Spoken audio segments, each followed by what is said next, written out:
Welcome, everyone. This is the July event that's part of the Dismantling Racism series that is a program of Rainier Valley Historical Society. And our topic is Living Black in Seattle. One of our panelists is not quite connected yet. He's working on it. So we will connect him when he comes on. I would invite everyone to please keep your audio muted during the first hour while the panelists are having their discussion. And after that, we'll open it up for participation from the audience. The only other thing to know is that we are recording this for our archives. So if you are uncomfortable with your video or sound being part of the recording, just mute yourself and just observe. So now I will hand it over to the panelists and they will introduce themselves. Hi, my name is Maury, Diakite, and I'm a local watercolor artist, I guess, and I've lived in the Seattle area for about, 22 years. That's about it.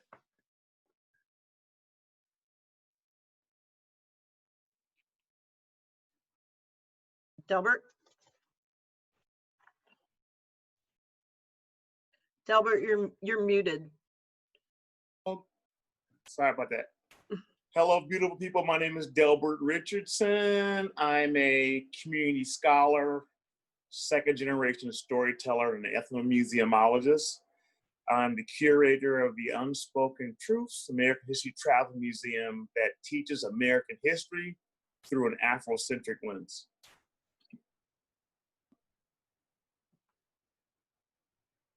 Hi, I'm Patty Wells. I am originally from Oklahoma and have been living in the Seattle area for 15 plus years. I'm a local business owner and entrepreneur in the trucking industry. And I'm excited to be a part of the panel tonight. Great, thank you. So we're going to go forward with the questions and the conversation. Okay, I'm going to start with the first question to the panelists. What is your familiarity with historical anti-Black racism in the greater Seattle region? Can you tell us some facts that people might not know? Okay, I've got a couple. Like in 1965 in White Center, there was a thing called freedom patrols, because basically 2 officers got into an altercation with 2 Black men, and one of the Black men wound up getting killed. So a neighborhood organization basically set up a cop watch because, the stuff we're dealing with right now is not a new problem. And then, I think it was up to the 1960s, a lot of neighborhoods in Seattle and South King County had things like whites only clause, which, basically said they only wanted us white people. And a lot of these neighborhoods also excluded, Jewish people.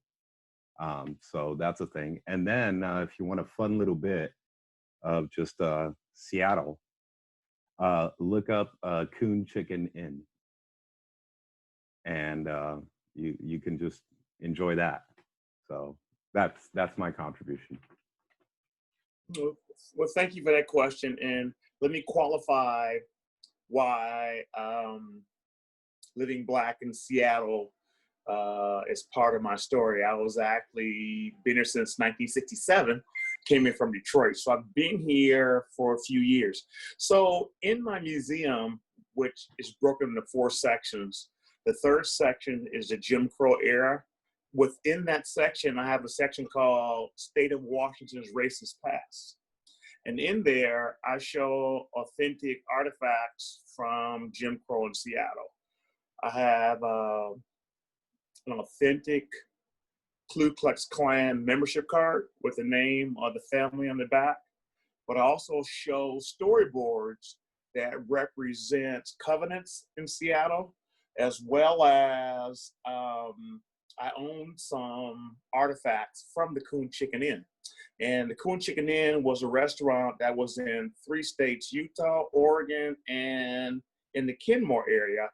And it had a big face of a black man, and you would walk in through his mouth, and it would have things on the menu like coon chicken salad, coon chicken this. And so it was a very derogatory representation of how Black people were represented at the restaurant.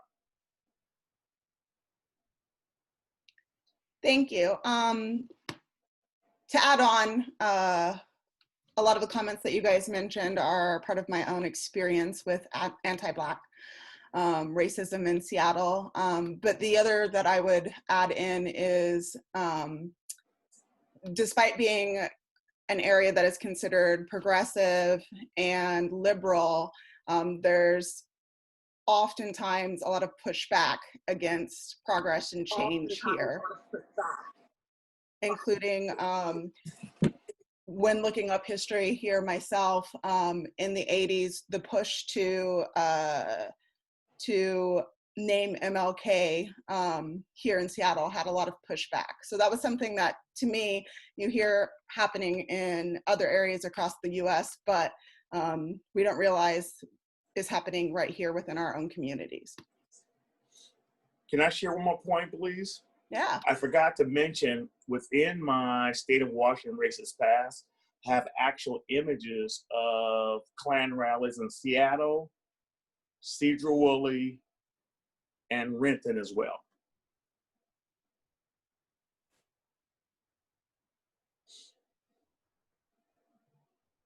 All right.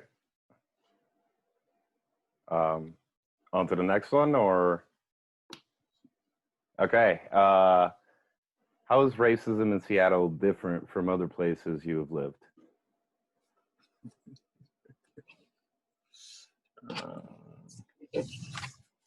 Well, let me just say this here. It's been my experience that racism in Seattle may be a little bit, for me, a little more dangerous, because there's this liberal connotation of whiteness here that sometimes gives the illusion, my own experience, that they are committed to the cause of Black Lives Matter. So sometimes for me, it's hard to really determine if certain white people are doing it for the benefit of humanity, which is me, or doing it for their own feelings. I would rather have the type of racism that shows up down south in your face. That way you know where people stand and where their beliefs are. So it's been my experience from racism in Seattle and other places. Yeah, growing up, for me, growing up in Oklahoma, which is where I spent the majority of my early years, racism was something that I didn't experience unless it was overt and in your face, and it was easy to recognize. Living here in Seattle, the daily microaggressions are compounded to the point that you are constantly battling whether or not you're facing racism in the same way that I've dealt with it in other areas. Yeah, I mean, I'd agree with everything that was said. It seems like it's a lot fancier here. Mm-hmm. You know, like I remember I went to this place called Kalispell, Montana, and like I went to a Home Depot and this old dude called me a boy right there, and I was like, oh, okay, I know exactly what I'm dealing with here. Here, I'm confused all the time, and a lot of the time, like I feel like I'm paranoid, and I'm like, is this a real thing, or, you know, do I need to let this go? Do I need to let this slide? Should I like say something? What do I do here? And then it's almost like I'm also afraid of fucking up the piece. And then, you know, being like turned into like that, oh, you know, look at that, he can't control his feelings or something like that. Even though, you know, like I know for a fact there's some stuff being said that I'm really not okay with. I just don't even know how to tackle it because it's said so politely. And it's weird. And I don't know, I feel gaslit a lot. So that's that one.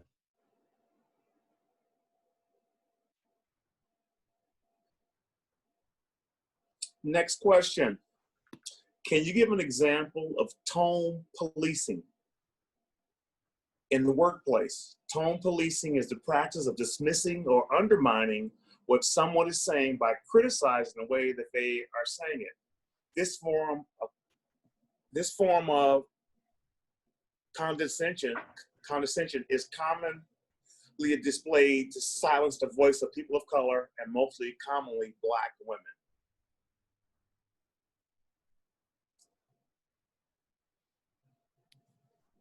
Okay, I'll start. So a couple of examples, and since we just mentioned Black women, is the calling or enforcing of an angry Black woman stereotype. So if like Mark, that is wrong and is racist, when it's addressed and a Black person is vocal about it, upset about it, and speaks their mind, oftentimes people who consider themselves allies will say, oh, well, you're right, but the way you're saying that, or you don't have to be so angry about it because it's not going to come across right. And that enforces the idea that by having these feelings, we are angry, and that isn't a valid experience.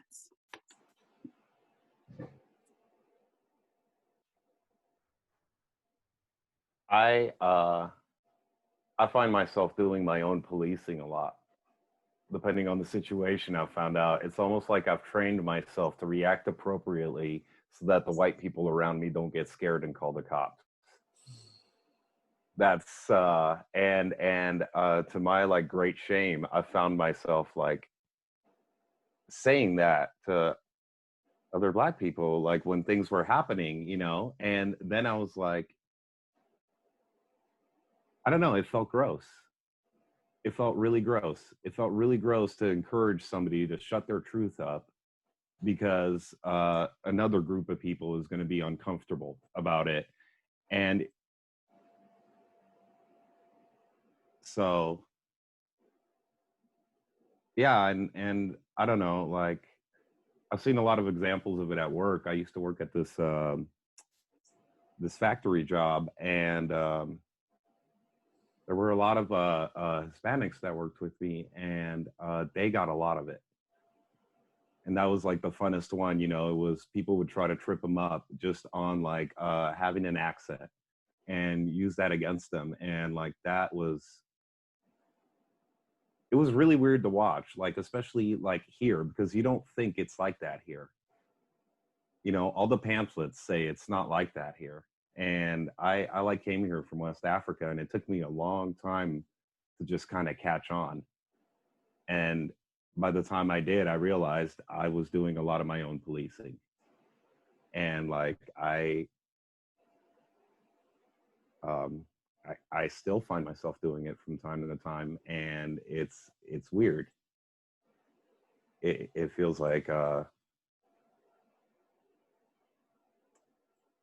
don't quite have the words for that one. It's a really a strange feeling when you censor yourself, even though like you know you're in the right, because you're concerned about ramifications that like you just have no power over.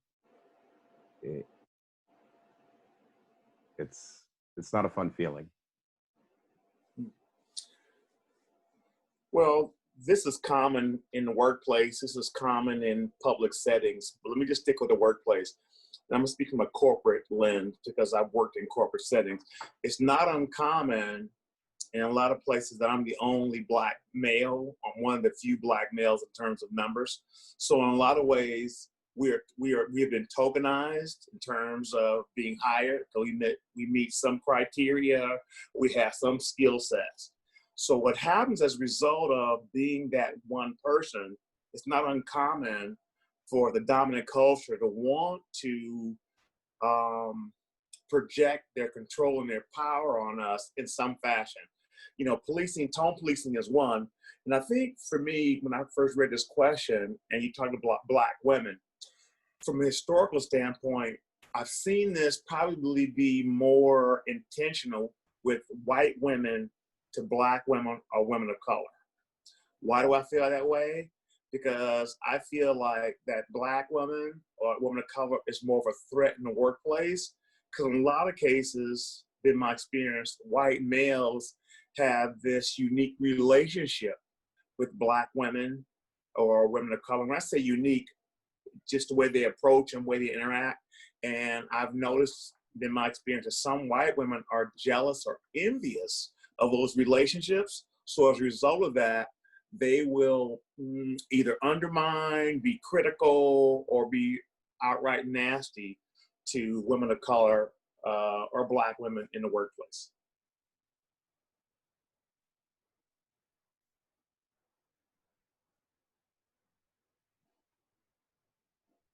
All right. Thank you.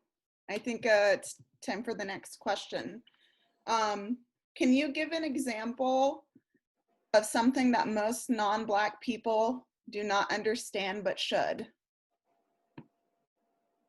Oof. Wow. No, I don't. I mean, I don't know. Like, that's a really rough question. Like, I remember when I first read it, I was like, what the hell am I supposed to say to this? I think the thing I'm having a really, really, really hard time with is,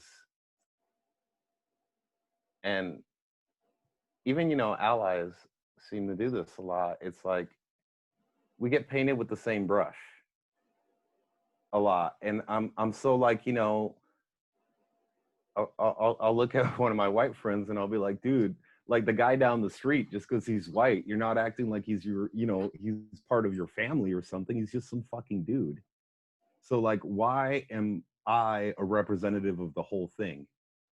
Like, can we like just stop fucking doing that? Because it's maddening. And it's usually basically anytime something bad happens. You know, we just kind of all get lathered in with this thing, I feel like a lot of times. And then I feel like I have to, in a lot of conversations, either like defend myself on something that I have like nothing to do with. And that's like just a feeling. And I don't know if it's like real or whatever, but it's what I feel during these like weird ass conversations. And I kind of feel like a token when they're happening too, because I'm like, oh, like I'm the safe one to talk to, you know, and like you can like say this weird shit around me because like I'm a safe one and I'm not gonna like lose my mind on you. And that doesn't feel very good. And it's like, I wish people would just get that like a lot, you know, we're individuals. We're entire human beings, every single one of us. And like, we're not part of some clique. We're just people. Like, and it feels weird that like I feel a lot of times like we just get lumped into these little groups, and it's really unpleasant. Like when you're having a conversation with a friend and like that happens, or you're having a conversation with somebody you don't like and that happens, and because then I don't really want to talk to them anymore. I don't want to exchange ideas with this person anymore. I'm just kind of done with this person because they lumped me into a thing again. So, yeah. Maury, Just wanted to say I'm here. I don't know if you can hear me or not. Hey, You made it. Hey. I was just going to say, Thank Maury, you, Tony. So, if you, let me just help Tony catch us up to where we are.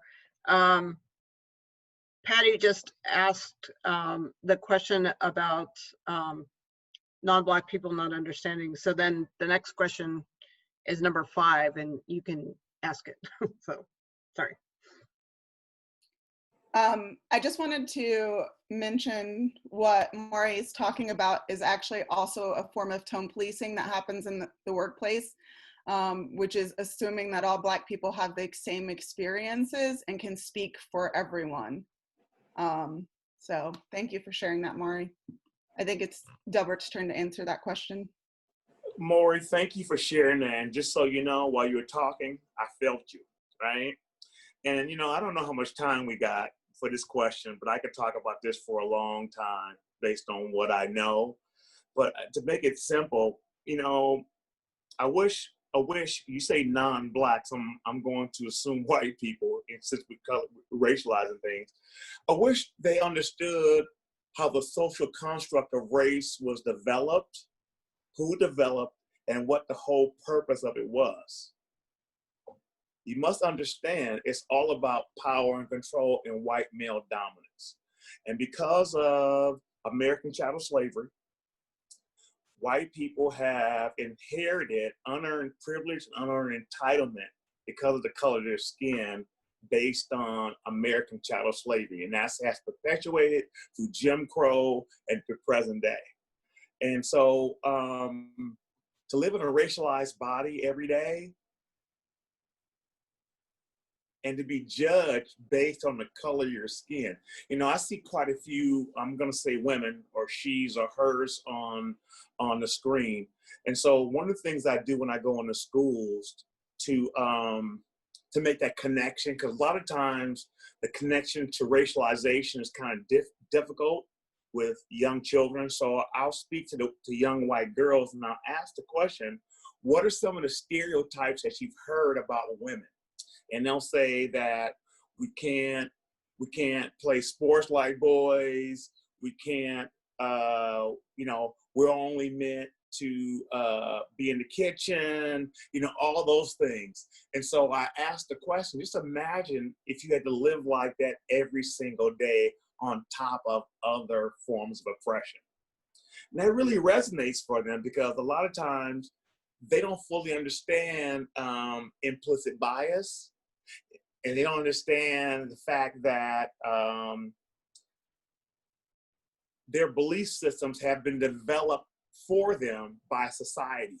So I do my best to try to frame some understanding so they can see how othering feels. And so a lot of times when I speak to white children in class or in schools, I try to frame it not so much about race as an othering, because a lot of times it's hard for them to make that feeling connection of what it feels like to be singled out. It don't know what it feels like to be seen. Doesn't know what it feels like to be judged just for being.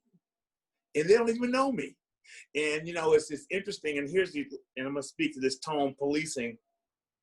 A lot of times, a judgment is made about me before they know my accolades and what I've accomplished. So all of a sudden, once they know that I have a museum that's won national awards, I have a degree, I've got all these things, and now they want to value me different because they see some accomplishment attached to me. So that's another way of the policing piece is that, you know, society puts a lot on titles and on alphabets.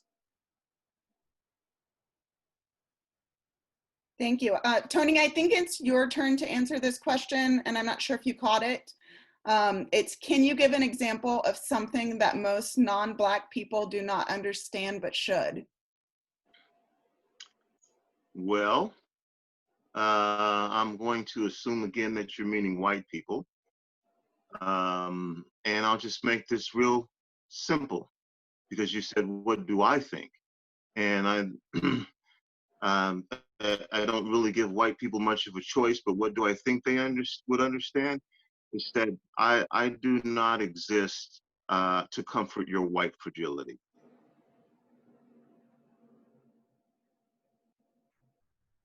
Thank you. That is a great answer. So I'll just make my answer brief. For mine, it is actually understanding generational trauma and how that lands on people. It lands in our bodies and lands in our subconscious, and is something that we are born into. So I think that it's important for everyone to understand generational trauma because we're all dealing with our own. As Delbert said, the construct of whiteness has created generational trauma for me, but it's also created generational trauma for you because you've been living in the hand of whiteness as well. And it's more apparent for those of us who do not benefit from it to see it.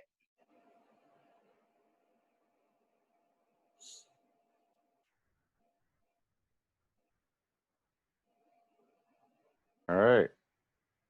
Are we on to the next question? Yes. Tony, I think that's you. Number 5. Oh, number 5. Okay. Well, Patty, you are the first person on my screen, so maybe you should be the first to answer this. Was there a particular point in your life when you became consciously aware of your own Blackness?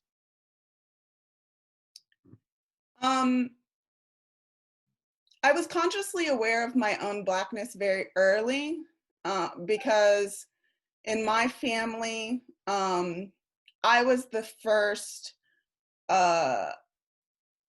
child that was born who was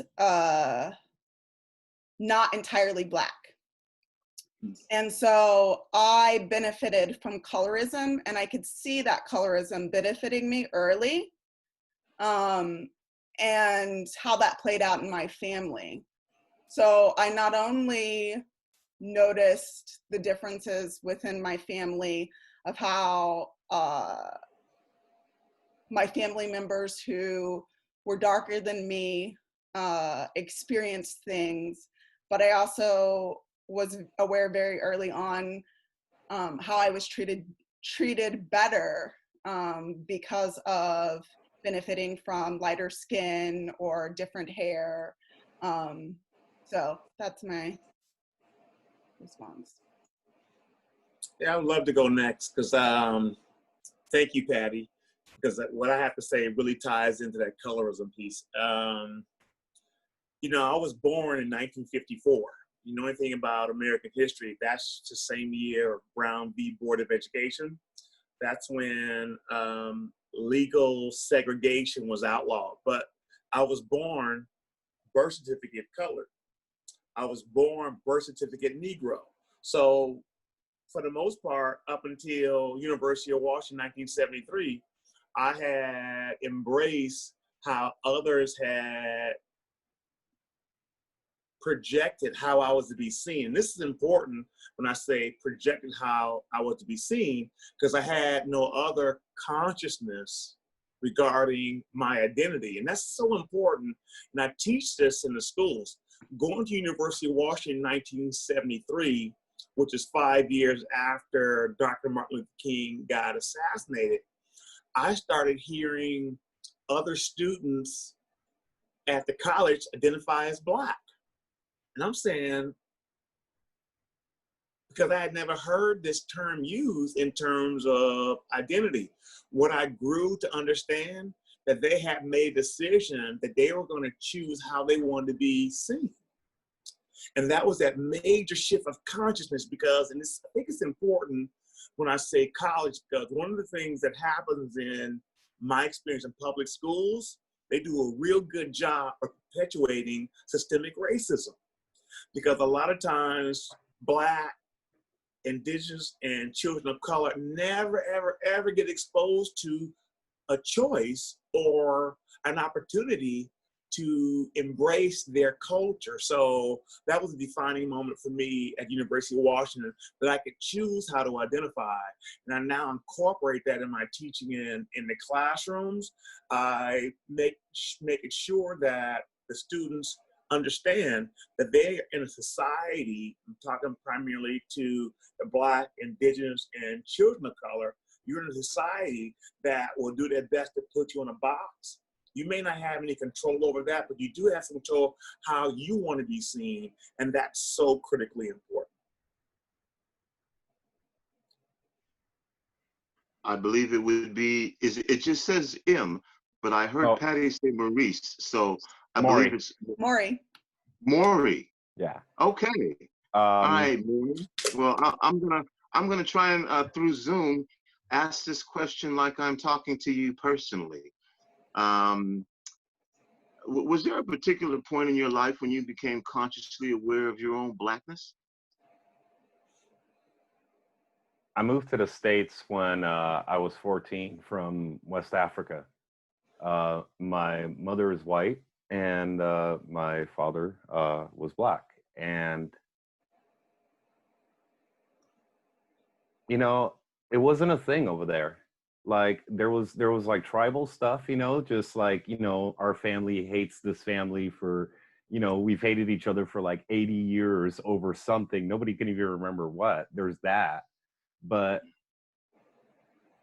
like, I never thought about the fact that I was Black. Like over there, it was weird, you know, it was like, there was some of that, you know, there was some of that like favor because I was light skinned over there even, you know, but it never really entered my head because I was kind of privileged, you know, like my parents did a really good job sheltering me from a lot. But then I moved to the States, and it wasn't like I ever like didn't know I was Black. Like I knew I was Black and it was a good thing. But then I got here and I started feeling like all of a sudden it was a liability. I remember I was like 15 and all of a sudden like I started figuring out pretty quick because I had a growth spurt and I wasn't cute anymore, you know? Like all of a sudden I figured out like, holy shit, here, you know, that's a liability. Like for some reason or another, like I'm scary here, like just right off the get. And so yeah, about 15 is when I like came to like some big moment as far as that goes. Well, all right. I guess I will answer this question myself, and I am just joining. So I guess the first thing I'll say is,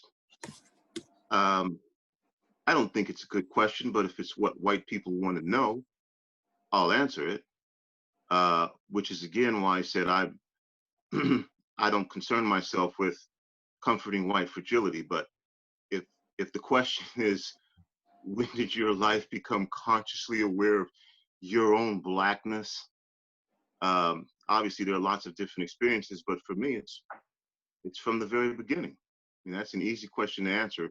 And I can spin a whole bunch of $25 words at you and philosophize about a lot of things, but it was right from the start. So I will share a story. Because most of my answers will probably be very brief. If you have questions, I will answer them. But that, I don't know. Other people have different experiences, but I will say this. When I had an opportunity to go to Finland, and that was the first time that I really experienced that I wasn't Black. And in a country that is 99% Finnish and homogenous, the ability to walk around a country that doesn't have the historic racism. It's a completely different country. It's based off of social democracy. The way they look at government is different, and to people not identify me as Black, just as a person. They knew my skin color was Black, but the feeling that I had and the way people were looking at me, the conversations, the lack of fear that someone, you know, again, in dealing with white fragility, what are they thinking when they see me approaching? That was gone. And that was leaving the States, and that was being in a country with a completely different history than this country. Now, that didn't make me aware that I was Black. It made me aware that there was a big difference in being Black in America. It's like there are being different Black in other countries. So the easy answer to that question, which again, as I'm looking at these questions, and this is just my opinion, but if this is what white people want to know, it's probably going to be easier to just ask me some things. But, you know, we weren't calling ourselves Black. So when you ask me when I became aware of my Blackness, I disagree with the question. And so that would be my, again, why am I dealing with this? Why do I have to ask? Why do I have to answer this? I'm not going to. So no, I wasn't calling myself Black when I was 1. People weren't calling me Black when I was 2. People weren't calling me Black when I was 3. This has been an evolution of stuff. But if I think what you're asking is when was I consciously aware that the color of my skin would be something that would dictate perceptions of me and of my character, that started, that I don't remember a time when that hasn't happened. So there you go. You know, I would love to ask this question of white people, right? When did you constantly become aware that you were white?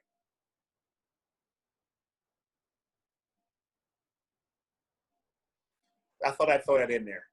It's a good exercise. I've actually been in an experience where everyone spent time to think, when were you first racialized? When is that experience happen for you first, where you're consciously aware of that?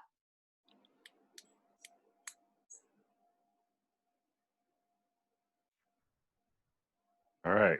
Are we ready for number 6?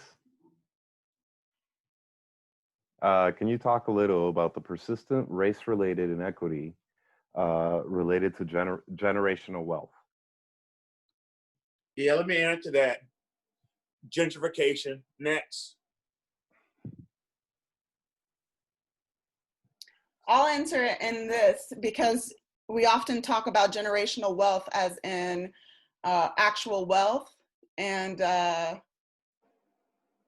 that's true too, but access to things like healthcare, fair housing, a slew of other things that are not tied to monetary values are also part of this inequity.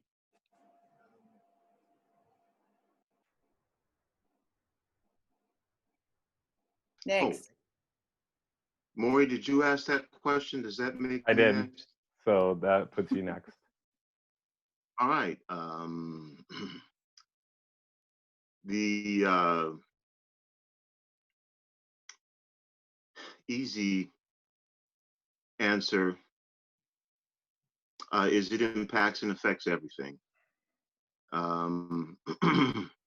The inability to own land, the inability to be considered a human being, the lack of access, the different types of education that were provided, the red zoning. So I'm naming off a whole bunch of things, and I could go on endlessly.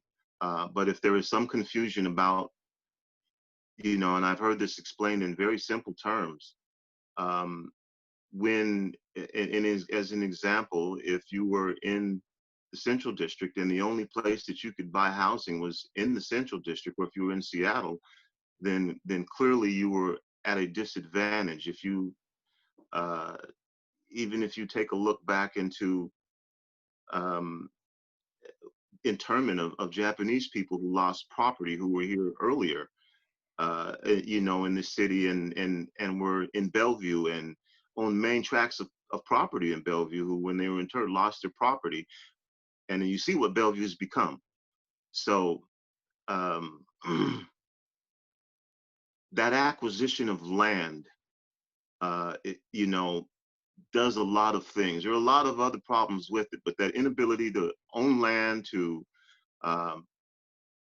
pass down property, which, you know, that safety of shelter and what that does for you, that ability to know that no one can tell you you have to leave, that being in control of your own environment has long-term impacts. And there are a lot of other things that race-related inequity related to generational wealth, you know, which again obviously comes to the ability to pass things down and share things. And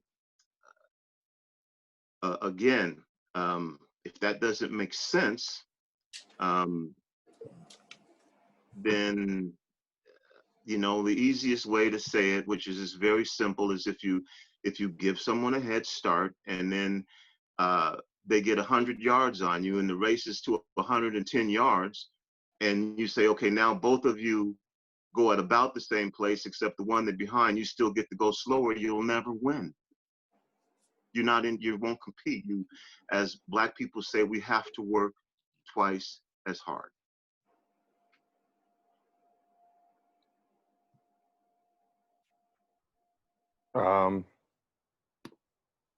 You know, I don't really feel like answering this question. It should be obvious. You know, you put people in a circle and then you don't give them the things they need to flourish. And then when they do manage to flourish anyway, look up Black Wall Street. That's a wonderful example. You make sure to kick them in the teeth because some people around them got insecure. And I mean, like, yeah, I just don't feel like answering this fucking question. So I say we pass.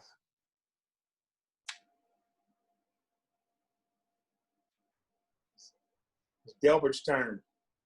Tell us about an encounter you've had with law enforcement, if you prefer, tell about a friend or family member's experience with the police. I'm gonna take this one first. You know, one of the unfortunate benefits of COVID-19 that it has sequestered white people at home on a continuous basis in front of their television sets.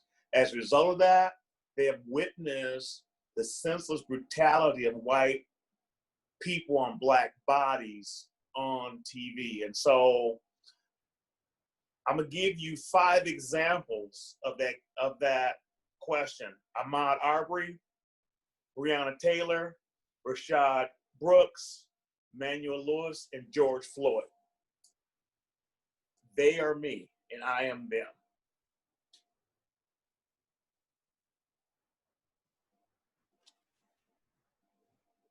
All right. I guess I'm next. I've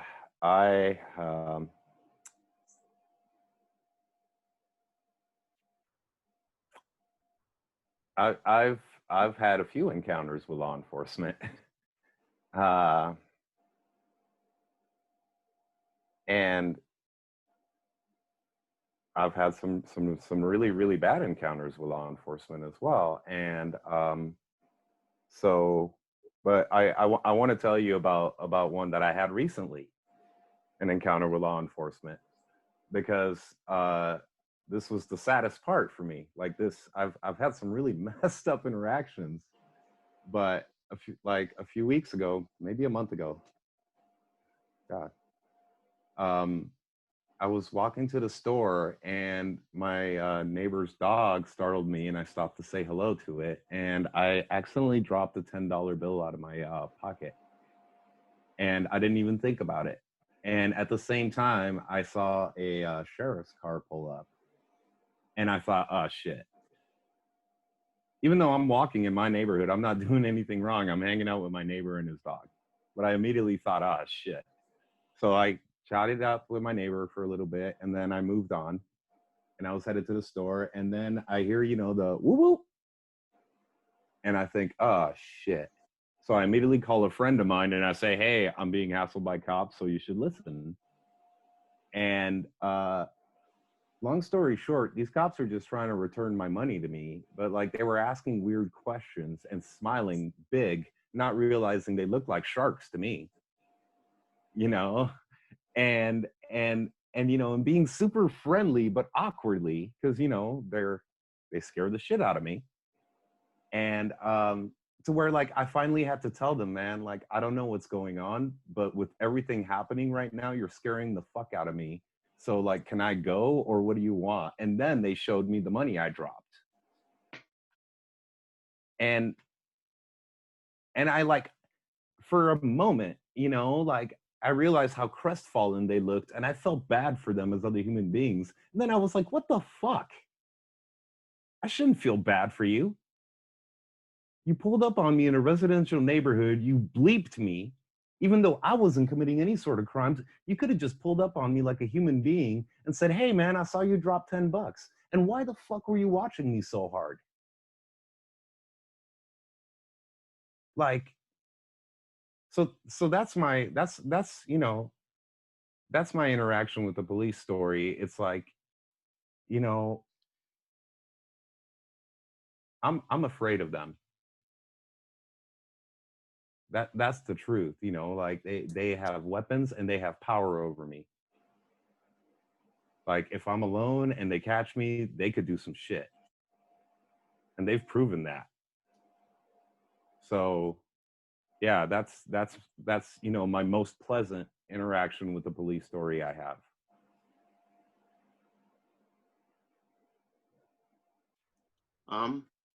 Okay, I'll be very brief and I'll tell you two stories. I have a lot of friends who are police officers. I have fraternity brothers who are police officers. I remember driving in West Seattle and in a school zone where I was exceeding the limit and an officer stopped me. I was coming from the gym. I did not have my identification with me. So when he stopped me and pulled me over, I'm like, oh, here we go. I don't have my identification with me. I did have my insurance, and so came over and you know, went through the routine and went back and sat in his car and came back, and he asked me if I was Tony B. And I said, yes. And he said, man, we really appreciate what you do for our community. And he said, you know, no problem, man, I get it. And I'm making a long story short. And as a matter of fact, I had to leave and I had to basically tell him, look, dude, I enjoy talking to you. This is cool, but I gotta go. So that's one experience. And I was very flattered by that. It may not be a common experience. That's one experience with the police. And that was an earlier experience is I'm not the typical, which I've had those being taken out of the police car and being handcuffed and all that stuff. I mean, that happens all the time. But when I was younger, one of the first times that I was kind of fed up with being stopped by the police, so I didn't argue with the officer, even though I thought he stopped me for reasons that I could prove in court where you never had a reason to stop me. So I just figured I would take it to court. And I went to court and I was assigned a whatever attorney. When I met with the attorney told me, well, it was just you and the police officer. You should probably plead guilty. I said, well, but it's my word against his word. And I'm not guilty.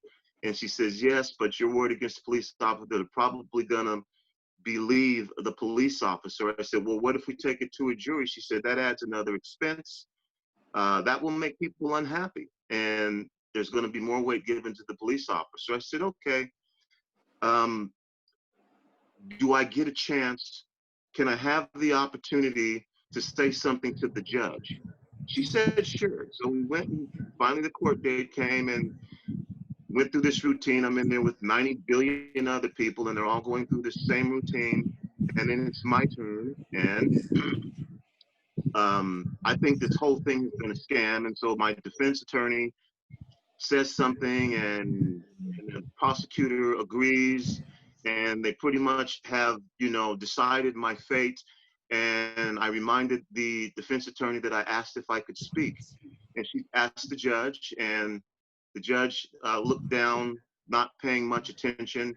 And I said, Your Honor, I said, this is my first time coming to court. And I must admit that if this was sex, I would feel like I had it with a pimp. And then he looked up. And I told him that I was told from the moment that this interaction happened that things were weighted against me, that my defense attorney told me that I should plead guilty, that if I wanted to use my legal right to have a court of my peers, it would probably weigh against me. And I wondered how many people before me who didn't feel that they didn't have to deal with this, who felt like they had to be obligated to go with the system, had been railroaded like this so easily. How many people who were sitting in that courtroom that day went along to get along with the system because they feared that if they defended themselves, then they would be worse for the outcome. And eventually, the prosecutor tried to raise objection, and the judge told him no. And he commuted my sentence. He asked me what I thought should be, and I said, well, you've stopped me. I said, I'm willing to do community service, but I don't think that I should do any jail time, or I don't think that any, you know, because the officer really didn't know what I had done. He just felt like he should stop me, and then he looked for stuff. And eventually found something, but he didn't have a reason to stop me. Based on that, I think I'm willing to do community service to my community, but all of this other stuff that you're talking about, I said, I don't agree with at all. And he actually said yes. And then when I left the courtroom, this is my first time in court. When I left the courtroom, the number of Black people who asked me, who was 22 at the time, if I would defend them in court because of what I had said, made me realize, again, the injustice and the inequity and the inequality that not only comes from us being persecuted by police officers, but that just exists within the entire system, and the oppression that everyone feels that we have to go along with this. And so those are two experiences for me with police officers. One was pretty good. I think, you know, I was very fortunate. I share that with people because it does happen that they let me go because he heard of work that I do in the community. But then again, you know, being someone who didn't know and just going through this process and feeling like I had the right to speak up, how that was reduced to saying the police officer is right and you're wrong, and if you do anything outside of that. Now, being white, you probably don't have that same feeling that you have no choice. You feel like you have voice. You feel like what you say is just as important as what anyone else says. And so in sharing that story, again, that's how it interacted and impacted me. But I was certainly aware of, again, what this oppression has done and continues to do to Black people when we don't even think that we have a chance against the system.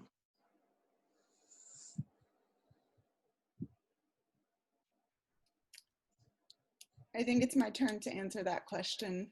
And I don't actually feel comfortable sharing experiences because those are very traumatic for me. But I will say that I live with a fear of interactions with law enforcement for both myself and my family due to our own personal experiences. I have a sister who lives with a mental health illness, schizophrenia, and who has been arrested and incarcerated for minor infractions multiple times and served long sentences for minor infractions multiple times. And that in and of itself is a constant fear that I live with.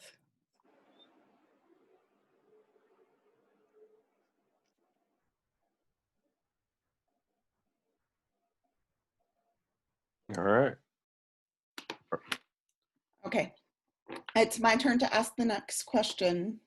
In your daily life, where do you feel most safe, and where do you feel least safe?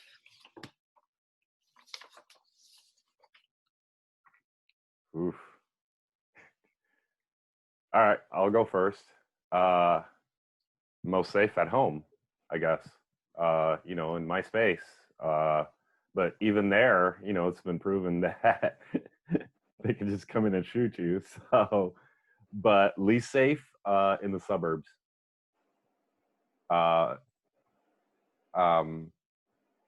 Like West Seattle, those kinds of areas. Like I really don't feel safe there because it's like I feel like I've just got to be, you know, tip top all the time, like really on my behavior and watching myself. I can't have too good a time or anything because I might make somebody uncomfortable.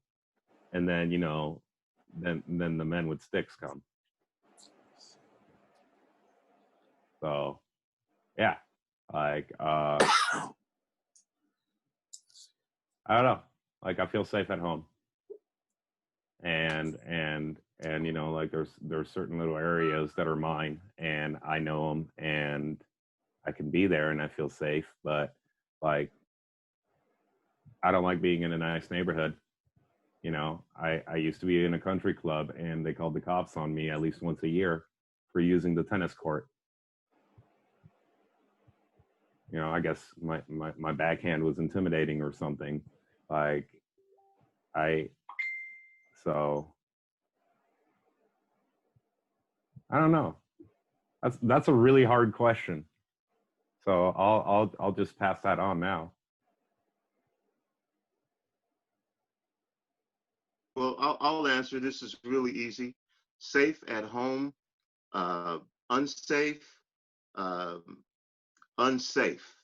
I feel unsafe anytime at night, and I am in, which pretty much is every neighborhood. And I find myself alone. So I'll just say not in a busy area, but I find myself alone, and I notice that there's a police car following me.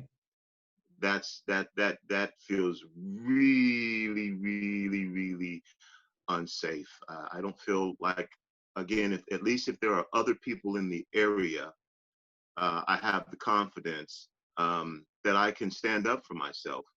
And not that if I'm alone, I don't have that confidence, but I feel far less safe because I know that the word of the officer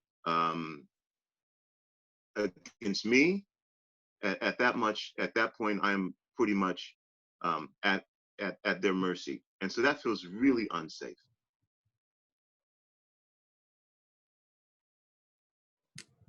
I felt more safe being robbed at gunpoint. And I mean that. At least I was being robbed at gunpoint by Black people who I knew what they wanted. And if I gave it to them, there was not going to be an issue. So that didn't feel comfortable. But if you're talking about being unsafe, I felt more comfortable being robbed at gunpoint by Black people than being alone in the dark with a police officer behind me.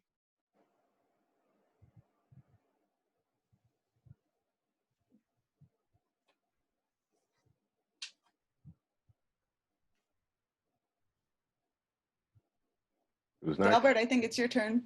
Oh, thank you, Tony, and thank you all for sharing. This must be a trick question, right? Because I don't know what safe means. It's a relative term, but let me just give you an example. Let me see. Ahmaud Arbery was murdered jogging. Breonna Taylor was murdered in her bed. Rashad Brooks had fell asleep at a Wendy's. Manuel Lewis was right down here in the Tacoma area and got murdered. And we know George Floyd's story. So let me ask you a question. Where was safety in any of that? So here again, I am them, They are me.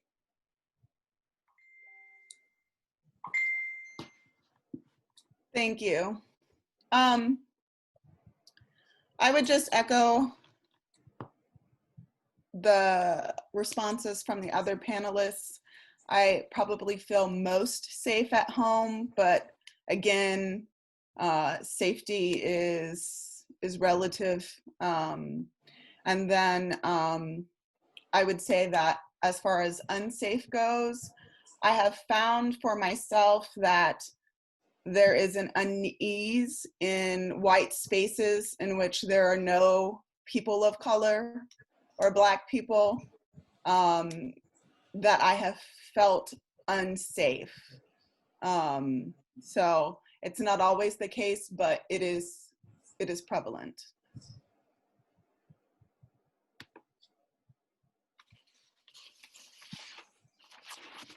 Well, I guess this is the last question. Well, Maurice, I will start with you. All right. Or Maury. I'm sorry, Maury. Maury, no worries at all.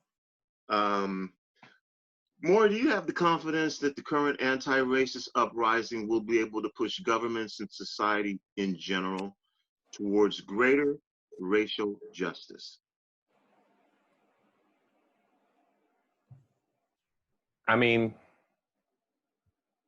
I don't know. This one feels like a trick question too, because like personally, I think, you know, just in the past couple of months, we've accomplished so much. And there's a real long way to go. There's a hellaciously long way to go. But I mean, like, I don't know. People are going to get tired at some point. People are going to go to jail. People are like, we're fighting a machine that's bigger than us, right? And like this thing doesn't want to stop. And so I'm optimistic that, like, yes, we'll take some steps forward. Absolutely. How can we not take some steps forward after all of this? And, you know, what's to just keep on going, apparently. But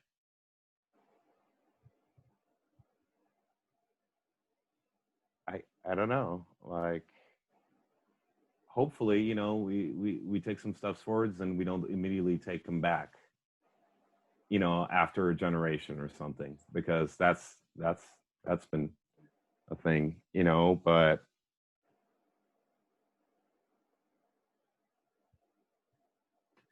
I don't know if confidence is the word I would use. I'm hopeful. I'm really, really hopeful, and I want to try to do my little bit to help, but I don't know if I'm confident that the right thing's going to happen. That's my answer.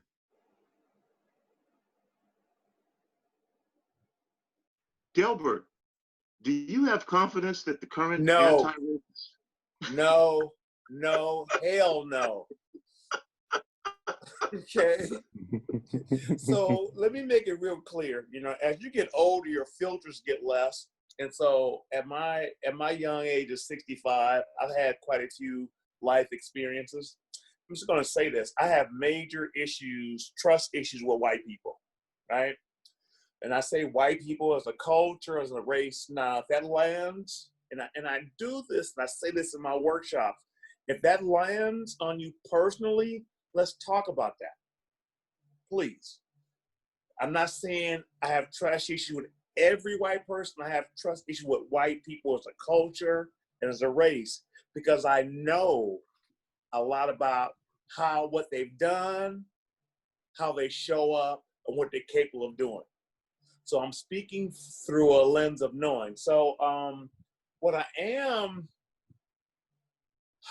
cautiously guarded is that once white people stop feeling, we can go back to their normal. Okay, right now there's a heightened sense of feelings. I'm not sure what their motives are, if it's shame or guilt, or some really want to be agents of change. I don't know. I don't play that allies advocate game. I don't play that. Either you're abolitionist or co-conspirator, or I really don't want to have anything to do with you. Because the two things that abolitionists and co-conspirators have, they are willing to lose or give up something for humanity. And that has been played out during the enslavement period with abolitionists. And you've had white people that have marched with Martin Luther King and other people and have risked their lives and their privilege for the betterment of humanity. So confidence? Oh, hell no. Hell no. Patty. I'm just waiting for the dust to settle, T, to see how they're gonna see if the Black Lives Matter sign's gonna come down in the yards. They're gonna stop wearing the buttons. Are they gonna stop wearing the t-shirts, right? I'm just waiting. Well, like I said, just looking at these questions, I don't, and this is just my opinion, is if this is what white people want answers to, okay. But again, I say what it is. Patty, do you have confidence that the current anti-racist uprising will be able to push governments and society in general towards greater racial justice? I'm going to also echo the no, mainly because I know the work that needs to be done in order for that to happen. And it's not easy work, and it requires white people as a group, as Delbert said, to do hard work. Many of you might be familiar with the James Baldwin, I Am Not Your Negro, but it talks about why white people created a Negro and why they needed him. And I believe in figuring that out, and the hard work that needs to be done to figure that out is what it takes to actually see real progress. And I don't believe that white America is ready for that now. And I'm not sure if I will see them ever be ready for it in my lifetime. Do I have hope that there are changes that will come? Yes, I have hope that there are changes that will come out of this uprising, but I do not have confidence that it will push us to greater racial justice. Patty, I'm just going to talk to you for a second. My daughter's a senior in high school, and she also brought up James Baldwin and the realization that back then he knew how to code switch, and make him acceptable. So for them, he wasn't extreme. He was passionate. He wasn't critical. He was thoughtful. He code switched so that he could get his point across. But in the answer to the question, do you have confidence the current anti-racist uprising will be able to push governments and society in general towards, no, Delbert answered that question. The answer is no. And Patty just gave a few reasons why. This is not the first time this has happened. It's already been co-opted. What started out as police brutality, George Floyd, is now a zillion other things. And I ain't mad at them. It has very little to do, and even with the changes now being attempted, and it's no longer the emphasis is on the safety of Black people at the hands of police officers. I will say this, though, that once again, and this is what I'm very proud of, once again, Black people have saved America's ass, because it was Black people who took to the streets in spite of a pandemic, in spite of an oppressive racist system that has been beating us down for years. We still said, in spite of health, we will go out and protest this. And the world recognized it. And some white people got empathetic. And everyone around the globe became concerned about Black lives, and then became concerned about a lot of other causes that people are now bringing up, and saw America as empathetic when America was seen around the rest of the world as greedy, as, all the things that exist with this current administration.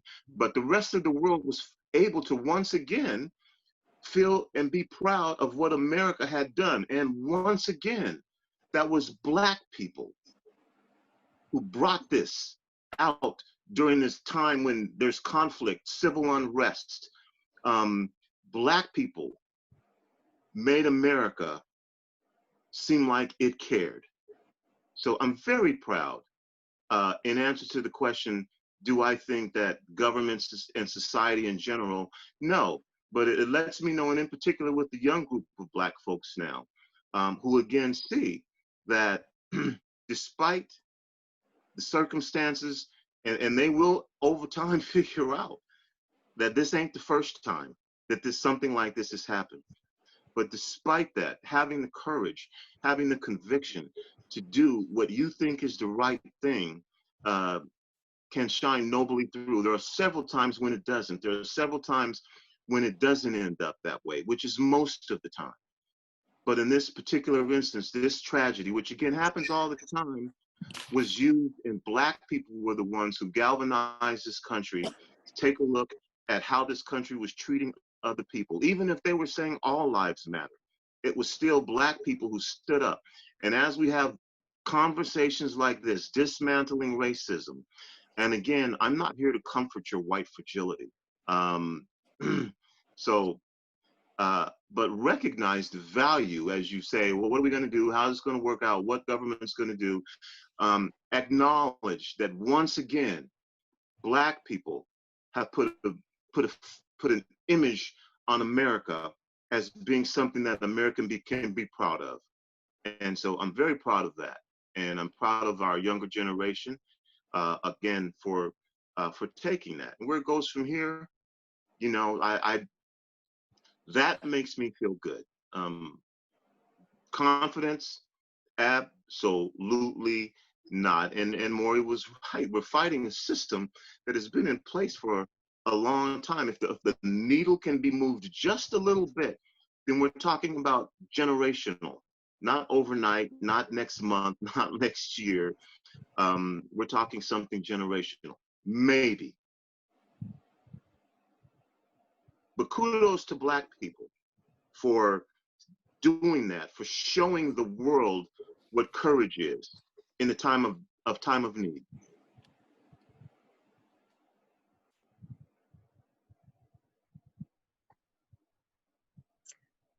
So thank all of the panelists. I appreciate all of you being willing to speak your own truth. We have just 15 minutes left, and I'm going to open it up to anything that the audience would like to say. And any of the panelists, feel free to say something else if you want. Oh yeah, I'll say something. So the question I have for white people, the people that identify as white, what are you willing to, for whatever reason, you tuned in and you've listened for over an hour. I'm all about acting. So the question becomes, what are you willing to do now as a result of what you've heard? And hopefully you're having some feelings around what you heard. So the question I have for you, and you're going to answer this, what are you willing to do differently if you're white? Because it shouldn't take the events that happened over the last few months for all of a sudden for this epiphany to come up and say, oh my goodness, things are bad. If your level of ignorance was like that, what are you willing to do now that the sheet's been pulled off?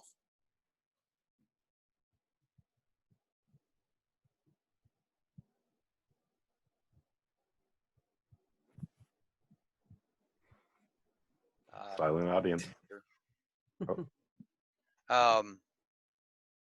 As someone who, I don't know, I have never really been afraid of standing up for what I believe in. I definitely, I guess I'd have to respond with that. I'm willing to do anything, but, you know, I really need to understand, and we need, you know, proper Black leadership.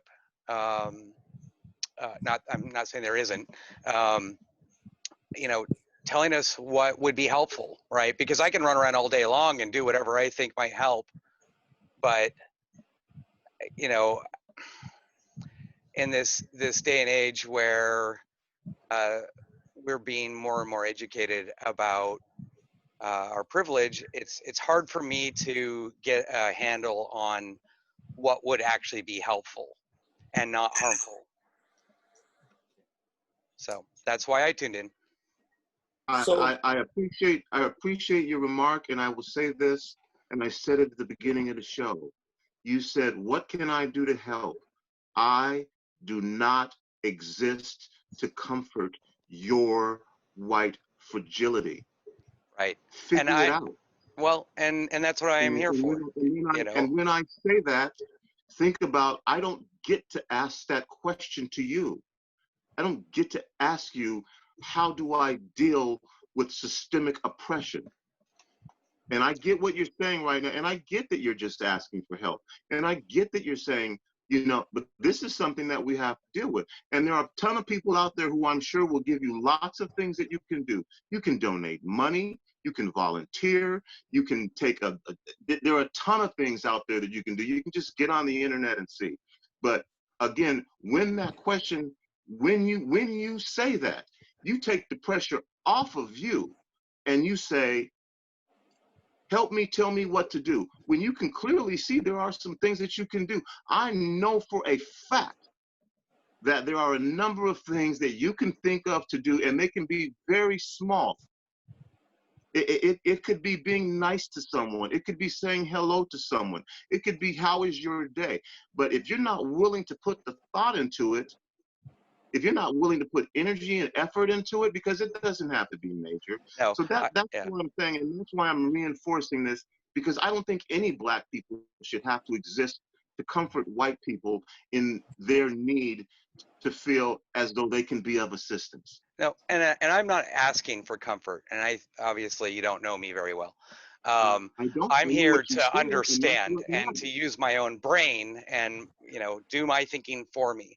But I have to be able to hear the conversation. I have to be able to hear, what people like you are saying might be helpful. But I am perfectly willing to make my own way as well, based on all the input that I read, what I hear. I don't identify with the term white fragility. I'm not saying it doesn't exist. To me, that doesn't apply to how I feel or my perspective. I believe in, humanity, equality, more than anything, really. And, but this is a very complex issue. So that's all I'm saying is like, I came here to hear, right? To listen. So thank you very much, everyone, for sharing your thoughts today. That's your white fragility right there. You don't have, I'm not saying it for you. I'm not saying so that you'll agree with me. I'm saying it because it is what it is when you say what you just said. And I don't know if you felt offended by that, but that's what I'm talking about.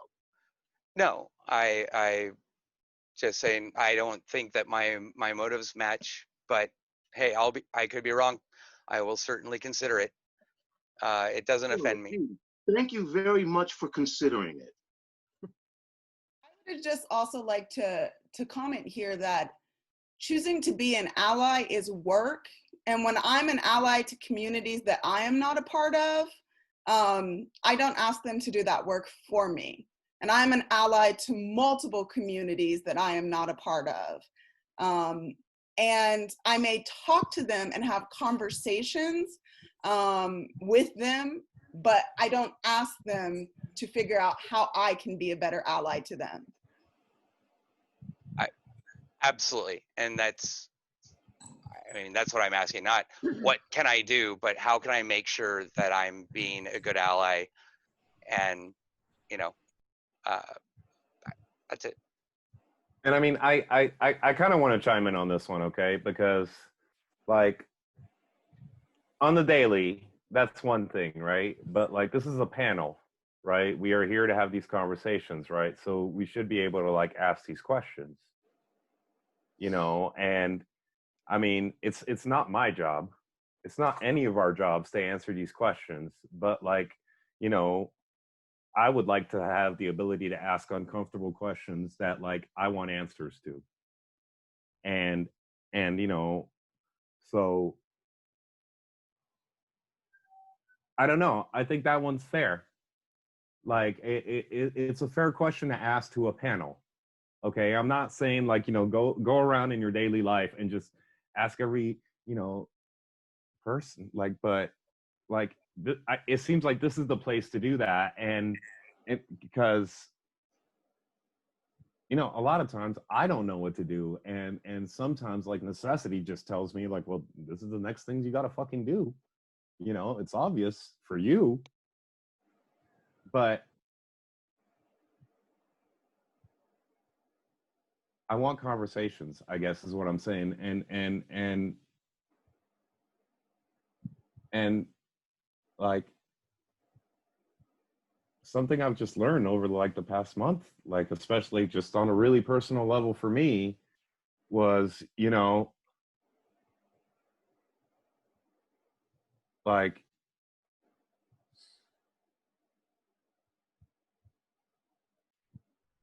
what if it costs me something, you know, and it sucks, but like I decide to take it on, but then like what if somebody genuinely doesn't know something, or they're genuinely ignorant about something, or like they just have no fucking clue on where to start? Like, shouldn't we help? And I'm like legit asking this like as me, you know, because like I wax and wane between the two. I find Yeah, myself sometimes going, you know, go fuck yourself, you go figure it out. Like I have to. And then at other times I go, holy shit, you know what? Here's a human being who is trying to get some fucking answers, and they seem like they want to help. You know, should I tell them to just go suck one? Like what am I supposed to do here? well, you know, this is a panel, so we're talking in generalities. And the question is not that it's not a fair, the question is a fair question if it's a question that's asked. All questions are good. And as you know, and I hope people are aware of, Black people are not all one monolithic group of people. We are very different. Mm-hmm. And that's why I said, I don't. Now, there are people out there who spend their professional lives doing that, and it's necessary. But, you know, then again, you have to think about it. When people have been asking you the same shit for over 150 years, you know, put a little effort into it. You know what I'm saying? That's what we get told. Why can't you be successful? Put a little effort into it. Pull yourself up by your bootstraps. Why can't you get the job that you want? You know what? Work a little bit harder. So I get it. It's not that it's not a fair question, and we all have it. None of us have answers to these questions of how we do this. Nobody on this panel does. We all have opinions. And so I was just simply sharing with him, you know, again, what Patty said so well, is figure it out. We don't have a choice. We had to take to the streets, because fortunately there was video of a police officer with the knee on a man's neck for 9 minutes. We got to watch him slowly die. Had it not been for that, that gentleman wouldn't be asking, what can I do? No, So And I you know think what? there's a balance between what Maury is saying and what we have voiced. If it's specific questions from ignorance where you are trying to figure something out, have those conversations with people. And if they feel like educating you or speaking to their experience, they will. But the work as a whole, the information is out there, the education is out there. There are lists upon lists upon lists of resources on how white people can do the work. So to say we need Black leaders to show us, when Black people have already shown for generations, my generations for the last 4 generations have been showing how this work can be done. They have been there as leaders, and I am here now. So to ask again and again when it's there is overwhelming. and I appreciate that. A specific instance or a specific question is one thing. So that's just what, I just want to clarify that. Okay, well, I mean, and then here's a related question. And, you know, when everything broke broke out, all the protesting and everything happened in Seattle, I was out of town. As soon as I got back in town, I volunteered to work Chaz Barricade. And, you know, as an armed individual exercising my right to the Second Amendment. And I was there willing to put my life on the line for this movement. As I guess the reason why I said, you know, I feel like that it's not up for me to march around and decide what's right. And Chaz is a perfect example. There were certain leadership vacuums. Several of us that were working the barricades could have filled those vacuums. And I, for one, didn't feel like, I mean, I helped organize. I didn't let things not go unanswered, but I didn't feel like taking the mantle, because then it felt like I was taking the mantle from the Black Lives Matters leadership. And I mean, you know, is that a reasonable feeling, or is that just made up in my mind? I'll let somebody else talk, but bro, I think that's a reasonable feeling, and you got to understand, this is a panel discussion, so my thing is to challenge you as well. But I think it's a very reasonable question and a very reasonable feeling. I respect the question. I just wanted to put it back to you in a way where you own the responsibility. You didn't just so easily, you know, put it off. And in regard to Chaz, I think Chaz was so far removed from what initially started. I can appreciate you doing something, but you're not the only one. You know, and there were a lot of people at that point who Chaz chopped, and it got so far removed from George Floyd and what this was initially about, the list of demands that they ultimately had, 100 demands of a number of different things that had nothing to do with George Floyd. And you got a bunch of people, by the time that thing ended, George Floyd wasn't even the reason why it was happening anymore. I concur. And that's when that feeling became apparent, is when I stopped volunteering, because I didn't feel like it was really on point anymore. So, but I appreciate you challenging me back. These are the important discussions, and that's why I talked, not so that you could answer all my questions, but so that you could give me the proper challenges that, you know, I could confront myself with, and I appreciate it. I appreciate you. Can I just say, I want to say thank you for this panel. I started probably 4 months ago. I started a diversity and intersectionality team. I'm an LGBTQ ally for parents who have LGBTQ kids as a part of a team. And I have been trying in my own way to figure out how to educate myself to even know where to begin with this team. And during this time of greater unrest, I am so grateful. It has become so easy to get on Facebook, to get on the internet, find panels, find classes, find lectures. And I just want to say thank you so much, because I do also feel that and understand that piece where I need to be educated in order to be a good facilitator of this team and to get someone else to lead it for me and turn it over. Thank you. These are the educational things that are helping me know what to do. And now the million resource lists that are out there that have just been everywhere. That's what I'm doing. I'm taking the classes. I'm looking at watching the panels. And then trying to take that and cohesively somehow bring it into a team that I'm actively moving forward. So thank you. Thank you. Thank you. So we're at the end of our time, but do any of the panelists have a parting comment that you'd like to make? Yeah. I would just put in a shameless plug for Listen to Rainier Avenue Radio, where we have diversity as the key focus of what we do. You can hear shows in multiple languages, and you can hear members of our community voicing their opinion in their narrative from a number of different perspectives. So that's why I'm giving it a shameless plug. The whole point is to provide voice to people so that we can hear each other more. And yeah, it's a pretty cool thing. Thank you for letting me be part of this. Thank you. Thank you. I will Anyone just end else? by saying I appreciate being part of this panel. If you're thinking or wondering what you can do, I just challenge you to find Black voices and listen to them, amplify Black voices, support Black voices in your community. Speak out. The murderers of Breonna Taylor have still not been arrested, and each of you has access to a computer to email and write. The information is out there, and it's all of our work to do. Thank you. Yeah, I'm going to say is thank you so much. Well, I'm exhausted.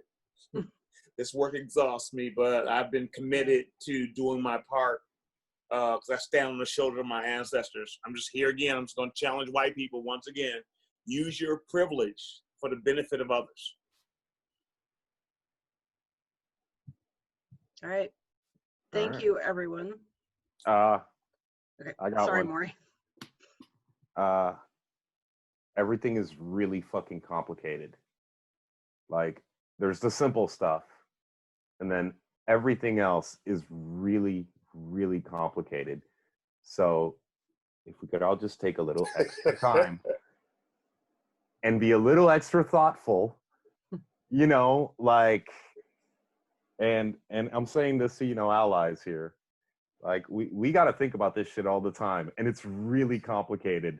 So, like, you know, it's good when this is happening just all around. So let's all just, you know, really kind of dig and ask those questions of ourselves, you know, like it would be good. It'd be good. So, and thank you for letting me help or be a part of. I don't know if I helped. Unfortunately. Yeah, and thank you again to all of our panelists. This is part of a series. There will be another event in this series in September. So keep an eye out on Rainier Valley Historical Society's social media for more information in the future. Thank you, everyone. Thank you. Thank you. Thank you very much. Thank you. Thank you.